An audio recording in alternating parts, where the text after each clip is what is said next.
I stepped back into the shadows near the fitting rooms, letting them wrap around me like a shield. The plush carpet of the boutique muffled every footstep as my sister Emma lived out a moment I remembered all too clearly. She was trying on the dress, a flowing champagne silk number that shimmered under the store lights. It was the same one I'd worn to prom in my first life, right before everything fell apart. Emma spun in front of the ornate mirror, her smile radiant. "Mom, get a picture," she beamed. "Isn't it perfect?"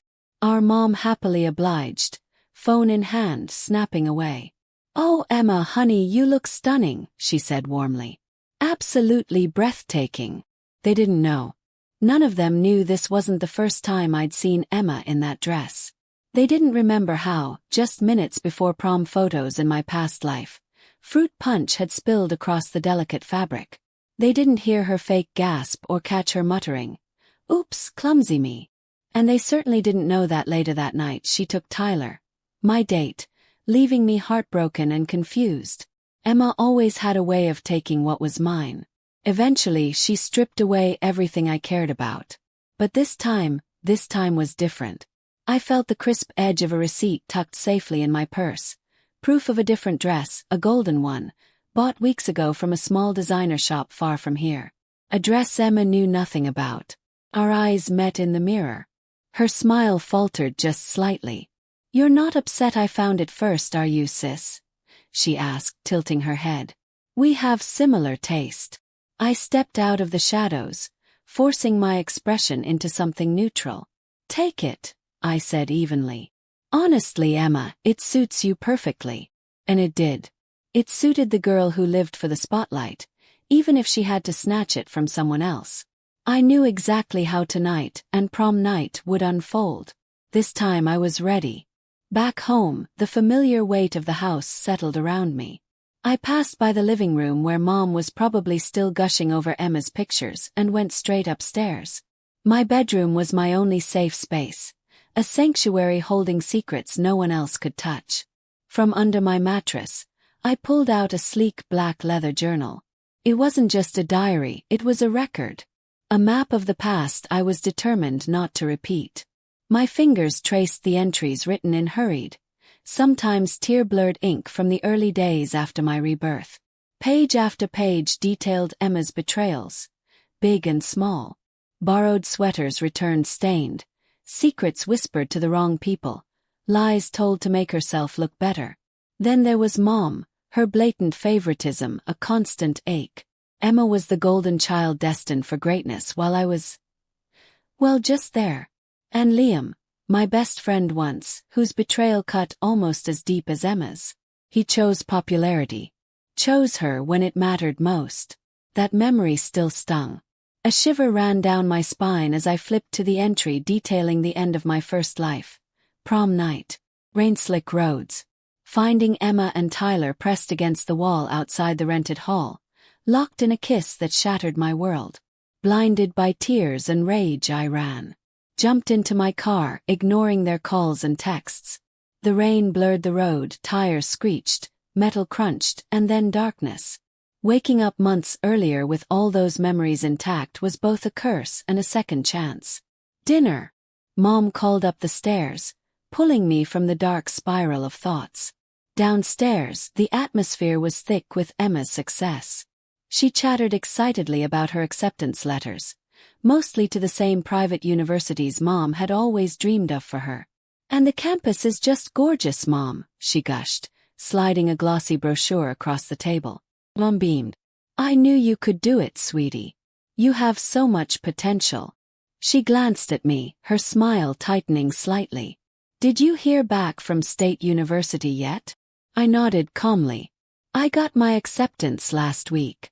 And the scholarship offer came through yesterday." "Oh, well, that's practical," she murmured, already turning back to Emma. "Emma has always had that spark. You know, the drive your sister seems to lack sometimes." My hand tightened under the table, but I kept my face smooth. I subtly slid my phone out, resting it on my lap, and pressed record. Her words, casually cruel, were now saved. Evidence. Not for a big reveal, not yet. Just for me. Reminder. School the next day was another stage for the same play. I saw Tyler leaning against Emma's locker, his charming smile directed solely at her. In my past life he'd been my boyfriend by this point. Now he was just the popular guy I supposedly had a crush on, and Emma was working her magic. The old me would have felt a pang of jealousy, maybe even cried in the bathroom. The new me walked right up to them. "Hey," I said, injecting confidence I didn't entirely feel but had learned how to fake. "Tyler, Emma, I was thinking that calculus test next week looks brutal. Maybe we could do a group study session. My place, maybe Friday." Tyler looked surprised, then pleased. "Yeah, sounds good. Actually, I could use the help." Emma narrowed her eyes slightly, probably wondering why I wasn't acting hurt or jealous. "Sure," she agreed, though her tone was wary. "Perfect. Let them wonder. Let the seeds of my plan take root." Later, Liam caught up to me by my locker, his expression earnest. "Hey, can I talk to you for a sec?" "Sure, Liam. What's up?" He glanced around, lowering his voice. "Look, I know it's none of my business, but be careful with Emma around Tyler. I think she's really going after him." He looked genuinely concerned, playing the part of the loyal best friend he'd abandoned before. Instead of dissolving into gratitude or tears like I might have in the past, I gave him a casual smile. "Thanks for the heads up, Liam. I appreciate you looking out for me." Then, shifting gears smoothly, I added, "So, how's the college stuff going? Did you finish your application for Princeton?" His face paled just for a second, but I caught it. Princeton, the prestigious acceptance he'd bragged endlessly about in our past life. The one I later found out he'd faked parts of his application for. Yeah, almost done," he stammered. "Cool," I continued, keeping my tone light and friendly. "My Uncle David works in admissions there. Small world, right? Maybe he'll even read your application." Liam swallowed hard, his eyes darting away. "Oh wow. Yeah, small world." He mumbled an excuse and hurried off. But let him sweat. Let them all start to feel a little less comfortable in the predictable world they thought they controlled. A few days later, I came home to find my laptop missing from my desk. Panic tried to grip me, cold and familiar, but I pushed it down. I knew exactly who had it. I walked quietly down the hallway to Emma's room. The door was slightly ajar. Peeking in, I saw her sitting at her desk, my laptop open in front of her, scrolling through something intently. My college essays. My heart pounded, but not with fear this time. It was a cold, calculating rhythm.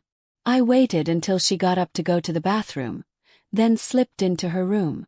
Sure enough, my essay file was open and minimized at the bottom of the screen, along with her email account.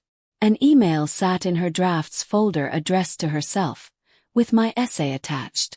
She hadn't even bothered to be subtle. The old me would have stormed in, yelling, crying, demanding an explanation. The new me simply sat down, plugged in a tiny USB drive I now carried everywhere, and quickly installed a keylogger program. Took less than a minute. Then I closed everything, wiped the recent history, and shut the laptop down. I placed it back on her desk, exactly where she left it. When she came back from the bathroom humming, she didn't notice a thing. I slipped out undetected.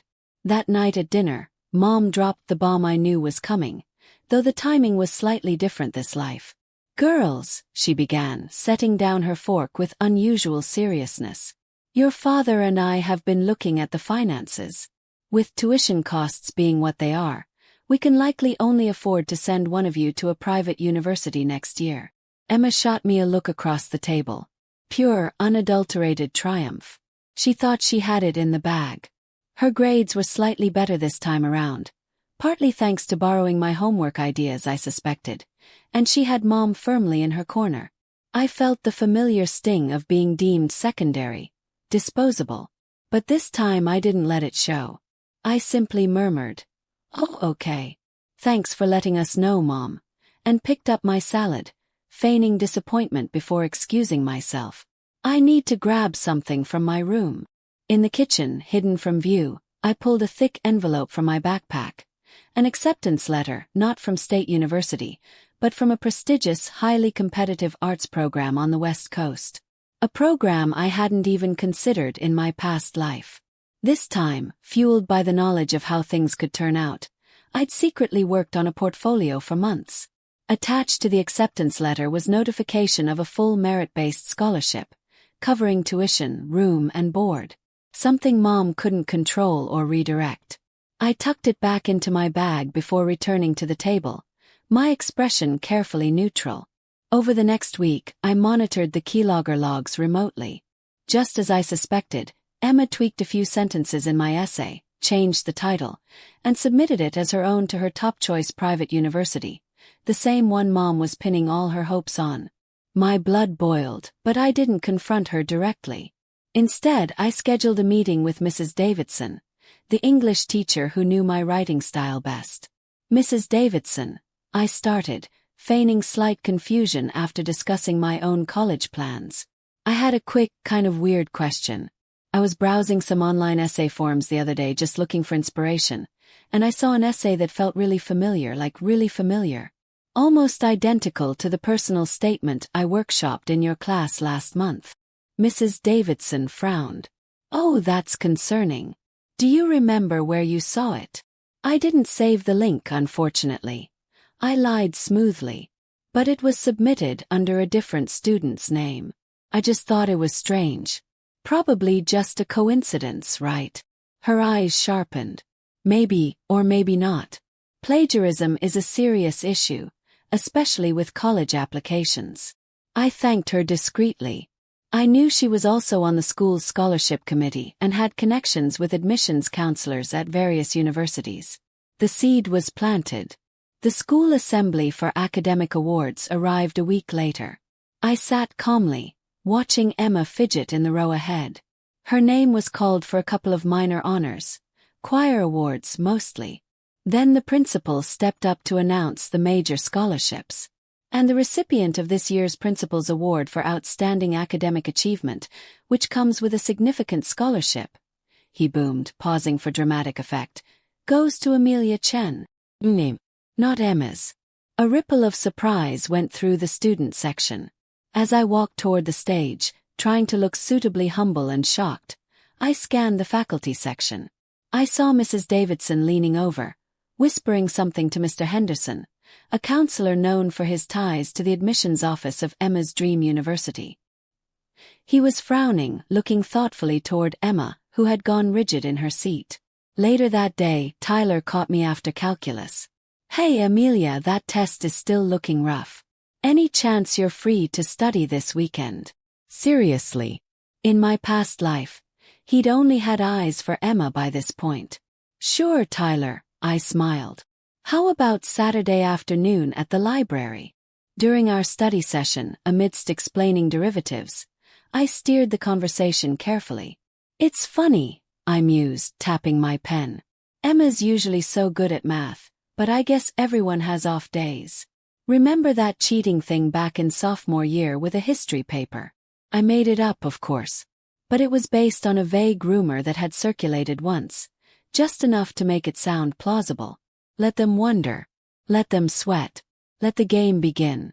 A man in a sharp suit stepped out as my dad's car pulled up. This was Marcus, my grandmother's chief assistant. "Everything is ready, Miss Chen," he murmured, opening my door. "Security is clearing the path. The photographers are in position." Dad looked utterly bewildered.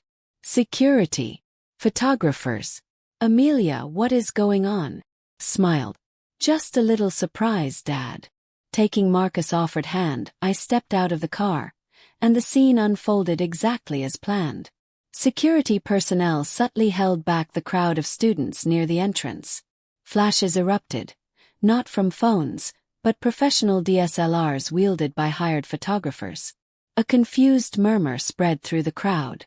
As I stepped fully into the light spilling from the venue entrance, the gold dress seemed to ignite, shimmering, flowing, utterly captivating.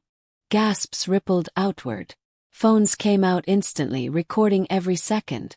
The professional photographers moved with me, capturing every angle as Marcus escorted me toward the doors, creating an instant social media firestorm.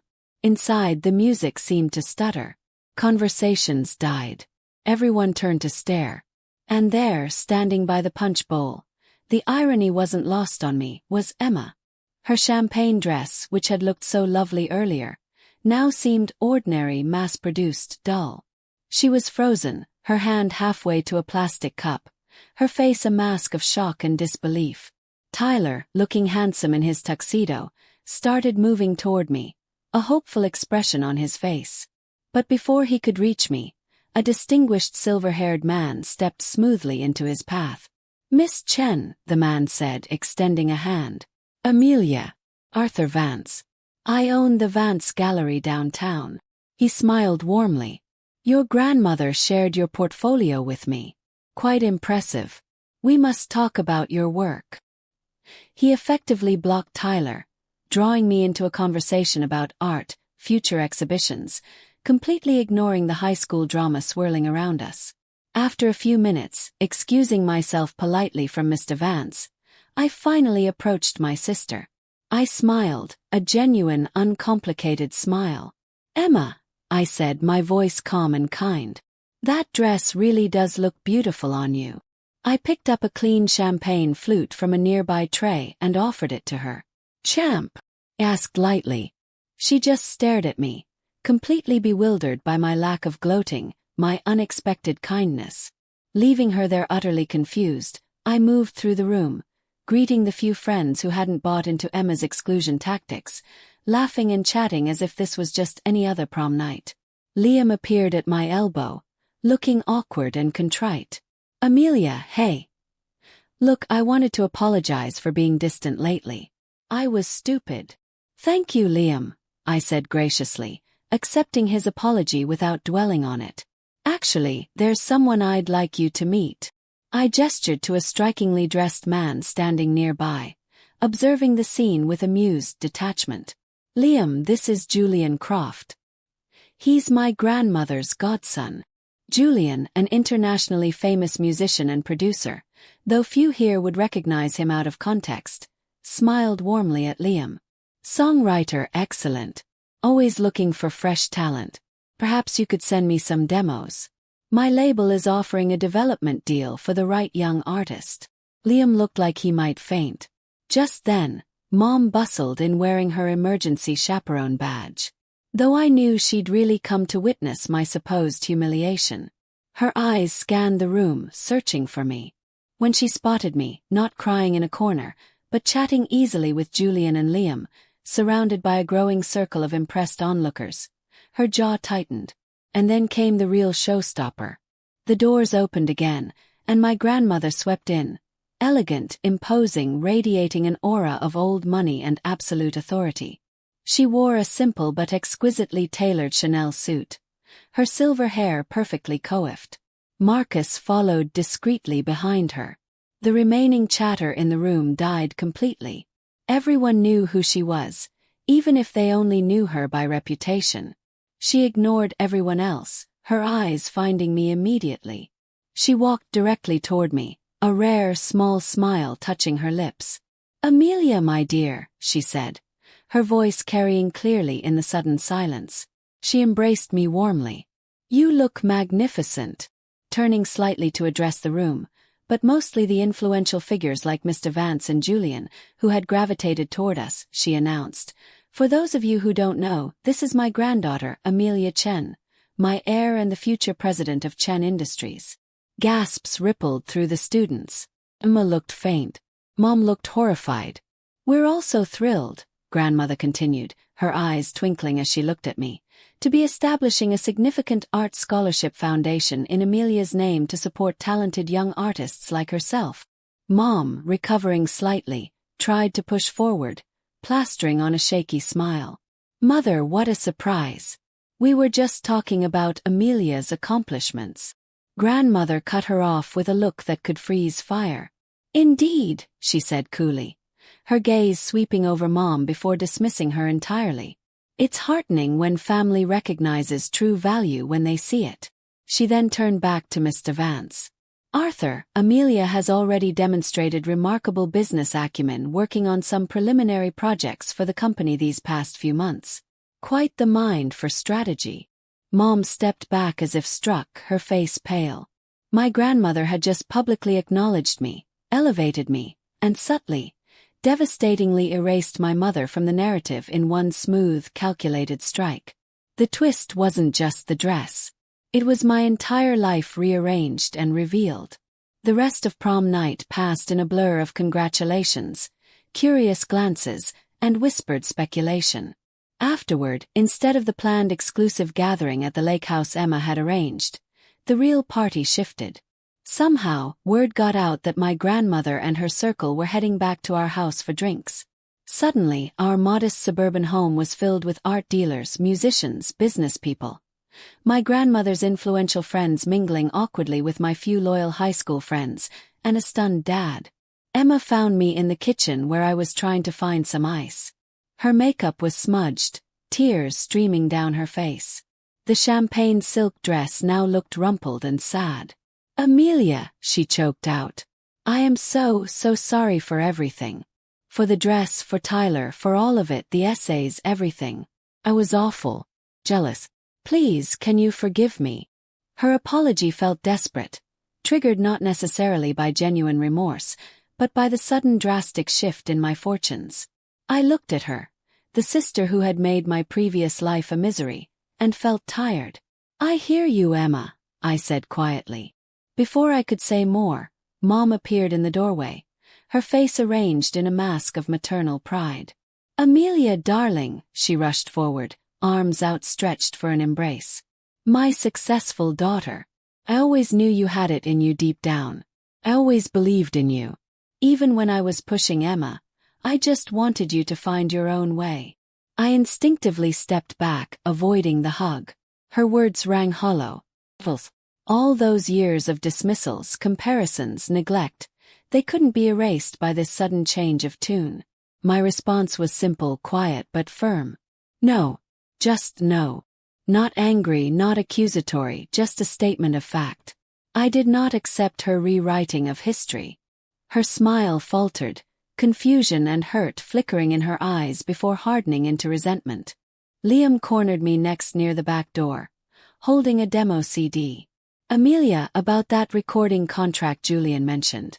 It's an amazing opportunity, but I need to tell you something. I almost warned Emma about your dress. That you might have something planned. I was jealous, okay? Of you. Tyler looking at you. I'm sorry." I listened calmly, taking the CD he offered. "Thank you for your honesty, Liam. I appreciate the apology." I paused, then added gently, "But I'll be thinking carefully about the kind of friendships I want to invest in as I move forward." His face fell, understanding the implication. The door to easy forgiveness, to our old dynamic, was closed. Then came Tyler. He found me standing by the fireplace, watching the unfamiliar crowd in my living room. "Amelia," he said softly, "can we talk for real?" He nodded. "Look," he sighed, running a hand through his hair. "I messed up. I was interested in you, really interested, all along. Hanging out with Emma was mostly just a way to be near you, to get your attention. Stupid, I know. Can we maybe start over? Go on a real date?" His confession, which might have thrilled the old me, now just felt irrelevant. He'd still chosen the easier, more popular path. He'd still participated, however indirectly, in hurting me. I offered him a polite smile. "Thank you for telling me the truth, Tyler. I appreciate your honesty. But no, I don't think that's a good idea." Later, as the guests began to thin out, Mom made one last attempt. She approached me holding an envelope. "Amelia," she said, her voice thick with forced emotion. "I went to the bank. I transferred everything back into your college fund, with interest from my own savings." She pushed the envelope into my hands. "I want us to be a family again. Maybe we could try family counseling. We can fix this, become close again." I took the envelope, glancing inside at the bank statement. The money was indeed there. "Thank you, Mom," I said, tucking it into my purse. "I appreciate you returning it." Then I added gently but firmly, "But I've already made other arrangements. I'll be moving out next month. Grandmother has helped me find a small apartment near her estate while I start my program." The final confrontation came as grandmother was preparing to leave. Emma, her face blotchy, made one last tearful plea. "Please, Amelia," she begged, grabbing my hand. "Don't shut me out completely. I know I don't deserve it, but I was always so jealous. You were always good at everything without even trying, and I felt like nothing next to you. Can't we just start over? Please?" I looked at my sister, really looked at her, maybe for the first time without the filter of past hurts. I saw the insecurity beneath the entitlement, the fear behind the bravado, and I realized with sudden clarity that holding on to the anger was exhausting. "I forgive you, Emma," I said, and I meant it, in a way. Forgiveness for my own peace, not for her absolution. But forgiveness doesn't mean forgetting. It doesn't mean we go back to how things were. I gently pulled my hand away. "We can be civil. We'll see each other at family holidays, I suppose. But I need distance. I need to build my own life away from all of this toxicity." Gasp. Dad looked torn. Emma just stared, fresh tears welling. The shock in the room was palpable. They hadn't expected boundaries. They expected me to either fold or explode. This quiet refusal, this calm drawing of lines, it was something they didn't know how to handle. My grandmother appeared silently at my side, placing a supportive hand on my shoulder. Her presence was an anchor. "She's made her decision," grandmother stated, her voice soft but carrying an unmistakable weight of finality. There was no room for argument. The refusal was complete. 2 years melted away like sea mist. I stood on the balcony of my grandmother's stunning villa overlooking the Mediterranean Sea. It wasn't my permanent home, but a cherished escape, a place she insisted I use whenever I needed peace. The air, warm and soft, carried the scent of lemongrass gardens below. A gentle breeze fluttered the pages of the business proposal I was reviewing, the launch plan for the Amelia Chen Arts Foundation. Grandmother had not only encouraged my artistic pursuits alongside my business training at the company, but she was actively funding this passion project, allowing me to blend the two worlds I now inhabited. A letter arrived with the Morning Post, forwarded from my apartment near the company headquarters. The handwriting was familiar, but neater, more deliberate than I remembered. It was from Emma. Inside was a simple graduation announcement from the state university she'd ended up attending after the fallout from her plagiarism being discovered by her first-choice school. She'd majored in environmental science. Found something that was truly hers. There was a short handwritten note attached. Asterisk, found my own path finally. Hope you're happy, Amelia. Maybe see you at Dad's birthday. Asterisk. No apologies, no demands. Just an update, a sign of genuine growth. Perhaps I tucked it away, feeling a surprising sense of closure. She was no longer living in my shadow because I was no longer casting one over her. Later I called my dad. Our relationship, tentative at first after the prom revelations, had blossomed once I'd established clear boundaries with Mom. He respected my decisions, and we'd found a new footing, connecting over shared interests and future plans rather than past grievances.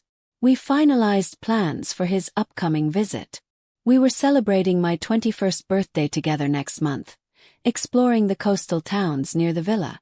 As the sun began to dip toward the horizon, painting the sky in fiery shades of orange and pink, I walked along the private beach below the villa. The sand was cool beneath my bare feet. Grandmother joined me, walking in comfortable silence for a while before speaking, her voice softer than usual. "We need to discuss the timeline for transitioning the European operations fully under your management," she said, ever the businesswoman. But there was warmth in her eyes. We talked business for a few minutes, the details of multi-million-dollar deals mingling with the sound of the waves. Then she paused, looking out at the endless expanse where the ocean met the sky. "Do you ever regret it, Amelia?" she asked quietly. "Any of it? The decisions you made after prom night?" I followed her gaze to the horizon, a perfect, unbroken line. I thought of the anger, the hurt, the elaborate plans for revenge. And I thought of where I was now, the peace, the purpose, the unexpected joy. The gold dress, a symbol of defiance and transformation, now hung carefully preserved. I'd even painted it, hanging empty against a window, the light turning the fabric into something ethereal, almost transcendent. That painting was due to be the centerpiece of my first solo gallery opening next month. I regret nothing, grandmother, I replied, my voice clear and steady. Sometimes the most beautiful things, the truest things, can only emerge after a complete transformation, after everything burns away. My phone chimed softly in my pocket, a notification confirming the gallery opening details. Smiled. The past was the past. Revenge felt like a distant, faded photograph. I didn't need it anymore. I had something infinitely better. Future. A life that was finally authentically my own. As the last sliver of sun disappeared beneath the waves, I closed my eyes, breathing in the salty air, feeling a profound sense of peace that my previous life, and even the turbulent path of my rebirth, had never allowed. This was real. This was mine. Tyler looked up from his notes during our study session, a flicker of uncertainty crossing his face. Cheating. I never heard about that. Oh, maybe it was kept quiet, I shrugged, flipping back to our calculus problems. Anyway, back to implicit differentiation. He seemed distracted for the rest of the session, occasionally glancing up with a thoughtful expression. Doubt, once planted, could grow faster than you'd expect. The predictable explosion came just a few days later. Emma cornered me by the bike racks after school. Her face flushed with anger. What have you been telling people, Amelia? What lies are you spreading about me? I didn't raise my voice or react with drama like she expected. Instead, I calmly unlocked my phone and pulled up a screenshot from the keylogger, proof of my essay, under her name, in her university application portal. Lies, Emma? Asked softly. Or are we talking about this? Her face went pale as she stared at the screen. Her eyes darted around nervously, terrified someone might see. How did you get that? She whispered, her voice trembling. I simply answered. Does it matter? Then I gave her an out.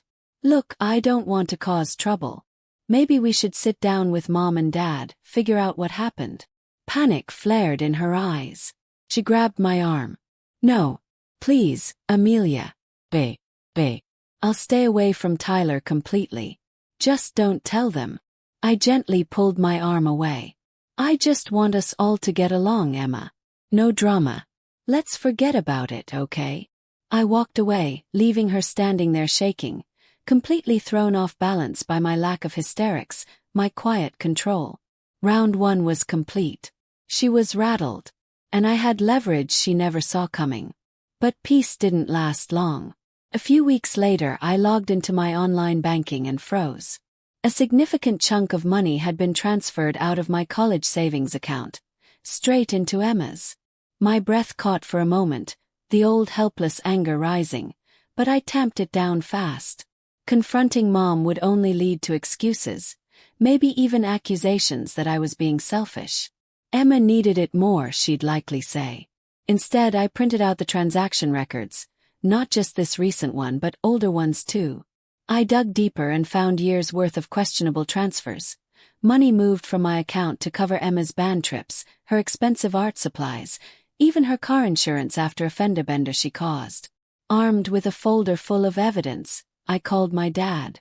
My parents divorced when I was 10, and he'd always been distant, loving in his own way, but preoccupied with his new life and job in the city. He rarely got involved in daily family drama, and Mom preferred it that way. We met for coffee near his office, and I laid out the printouts on the small table between us. Dad, I began, trying to sound hesitant rather than confrontational. I didn't want to bother you, but I noticed some money missing from my college account. When I looked closer, he scanned the papers, his brow furrowing deeper with each page. The usual easygoing demeanor vanished, replaced by quiet fury. She transferred your money to Emma for this? He pointed at the line item for her car insurance. Without asking you. Without telling me. I looked down at my coffee cup, playing the part of the wronged daughter. I didn't know what to do, I murmured. He was silent for a long moment, jaw tight. This stops now, he said finally, his voice firm. We're going to the bank this afternoon. We'll set up a new account in your name only. And I'm adding something extra to make things right. Your mother has gone too far this time. He actually looked angry, protective. It was a side of him I hadn't seen much before. Maybe this rebirth wasn't just about revenge, but also about rebuilding bridges I hadn't known how to cross in my first life. Back home, a new idea sparked. Later that week, I deliberately left my laptop open on a browser tab showing the designer boutique's latest collection. Front and center was the gold dress I'd already purchased and hidden away. Sure enough, when I returned to my room, Emma was just closing my laptop, smirking. Dreaming big, sis, she scoffed. That gold thing. Please. Like you could ever afford that. And even if you could, you wouldn't know how to wear it. I just shrugged. It's pretty, isn't it? Let her think it was an impossible dream. Soon after, whispers started. I saw Liam and Emma huddled together in the cafeteria, heads close, glancing my way. They fell silent when I passed their table. The old me would have felt paranoia creeping in. The new me felt detached curiosity. Later, I casually approached Liam. Hey, exciting news, I said brightly. You know my friend Chloe, the one who does photography? She got an assignment to cover prom for the local newspaper. She'll be taking pictures all night, focusing on candid moments and fashion.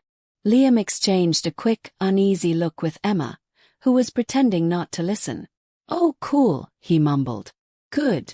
Let them know that any little accident involving my dress might end up caught on camera for the whole town to see. My caution was justified. A few days later, using a voice recording app strategically left in the living room where Mom and Emma often had hushed conversations, I caught gold, literally. Just a little spill, Mom, Emma was saying. Maybe cranberry juice. It stains terribly, especially on something light-colored like gold. If she actually gets that ridiculous dress, we have to be ready. Mom responded with a warning, but without real disapproval. We don't want actual trouble. But yes, it would be unfortunate. If something happened to ruin such an extravagant purchase, maybe she'd learn a lesson about practicality. My hand didn't tremble as I stopped the recording. Predictable. Pathetic even. I immediately called the boutique. Hi, this is Amelia Chen. I need to make a change to my pickup date for order number 742. Can I actually leave the dress with you until the morning of prom? And could you possibly store it in your secure safe until then? Yes, thank you so much. The week before prom arrived like a ticking clock.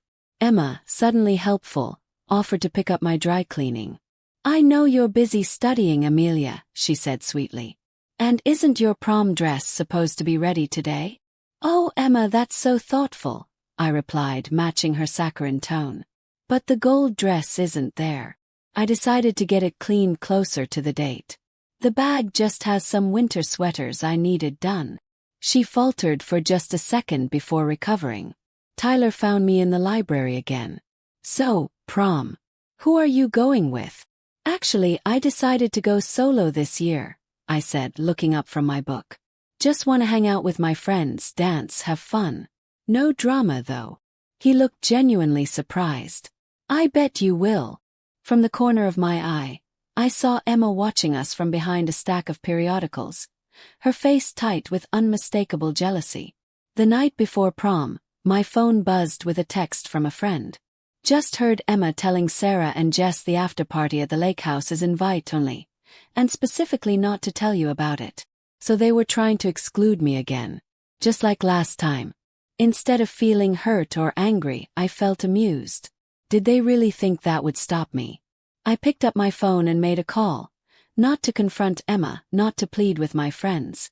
I called Mr. Henderson, the owner of the upscale lakeside venue where the official after-prom was held. He was an old college buddy of my dad's. Mr. Henderson. Hi, it's Amelia Chen, Robert Chen's daughter. Listen, I was hoping to arrange a little surprise for my friends after prom tomorrow night. Could I possibly reserve that small VIP section overlooking the lake? Sort of a last-minute surprise party thing. He chuckled. Anything for Robert's daughter. Consider it done, Amelia. No charge. Perfect. Let them have their little exclusive gathering. I'd be hosting my own, a far better one, right next door. The stage was set. Prom morning dawned bright and clear while Emma and Mom fussed over appointments at the local salon. The same place where gossip spread like wildfire. I slipped out early. Destination: a high-end spa in a neighboring wealthier town where no one knew my name or my family's small-town drama. Hours later, pampered and polished, I felt like a different person. Entered. Ready. Mom called while I was having my makeup professionally done. Amelia, where are you? Emma's almost ready. We wanted to take family pictures before you both left. I stayed smooth. Sorry, Mom. Got held up. Don't worry about me. Have my own ride. I'll see you at the venue. Right on time. I hung up before she could argue. Later, peeking from my bedroom window, I watched Emma leave wearing the champagne silk dress, looking exactly like the ghost of my past life. Mom and Dad, who had arrived for the obligatory pre-prom photos, fussed over her, adjusting her corsage, telling her how beautiful she looked. For the first time all day, a genuine smile touched my lips. Everything was falling into place, just as I'd envisioned. My phone buzzed. A text from an unknown number. * black sedan waiting at the end of the drive as arranged. Miss Chen, your grandmother sends her regards. * Miss Chen. Not Amelia. Still felt unreal. Because the biggest secret, the one I hadn't even written in my journal, wasn't just about a dress. It was about her. My maternal grandmother. The matriarch of a wealthy, influential family my mom had been estranged from for years. Ever since she married Dad, a man deemed far beneath their status. Mom never spoke of her, pretending that side of the family simply didn't exist. But after my rebirth, haunted by the past and uncertain of the future, I took a chance. I found an old address, wrote a heartfelt letter, included a few recent school photos. I didn't expect a reply. But she replied, cautiously at first, then with growing warmth. We exchanged emails, secret calls, even discreet visits when I claimed to be at study weekends. She saw something in me. Something her own daughter lacked. Resilience. Intelligence. Quiet dignity that reminded her strangely of herself. She offered help, resources, connections, asking only for discretion until I was ready. Now it was time. I took a deep breath and stepped out of my room.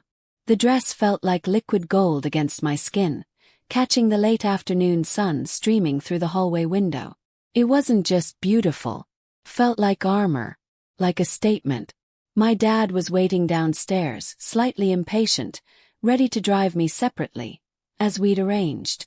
A small act of rebellion against Mom's insistence on a family arrival. When he saw me descending the stairs, his jaw literally dropped. Wow, Amelia, he finally managed. His voice thick with surprise and pride. You look incredible. The ride to the prom venue was quiet. Dad seemed lost in thought. As we pulled up, I saw the black sedan parked discreetly down the street. Time to make my entrance.